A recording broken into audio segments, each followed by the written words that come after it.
Hello there, we are found. Welcome to our midweek video. If you weren't with us on Sunday, we have started a new series exploring hope, faith, and love in the Old Testament, New Testament, and in our lives today.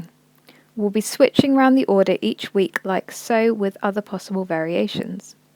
As I was unwell Sunday, I will be doing my part, which will be hope in the Old Testament today.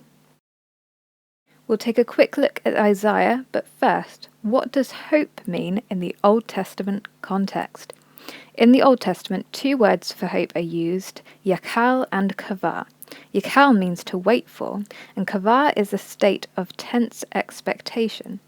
The Bible Project gives a great example of these and explains in more depth, so I'll link that video in the description below.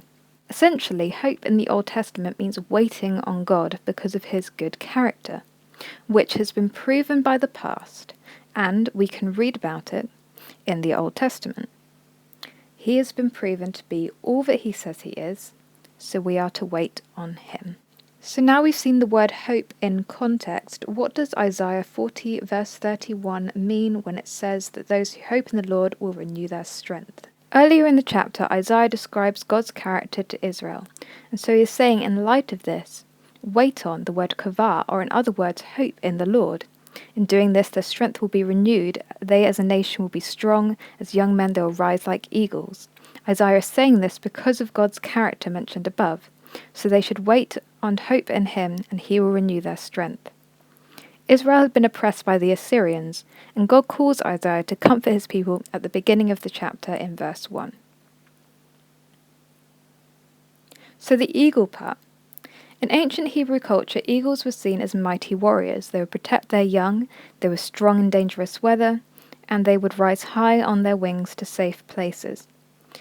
So this eagle picture was used by God for the Israelites as something they recognise. For example, in Exodus 19 verse 1 to 6, God uses this as a picture of himself to remind Moses who he is and what he did for Israel. So it makes sense that he'd use the same picture language to comfort his people in their distress.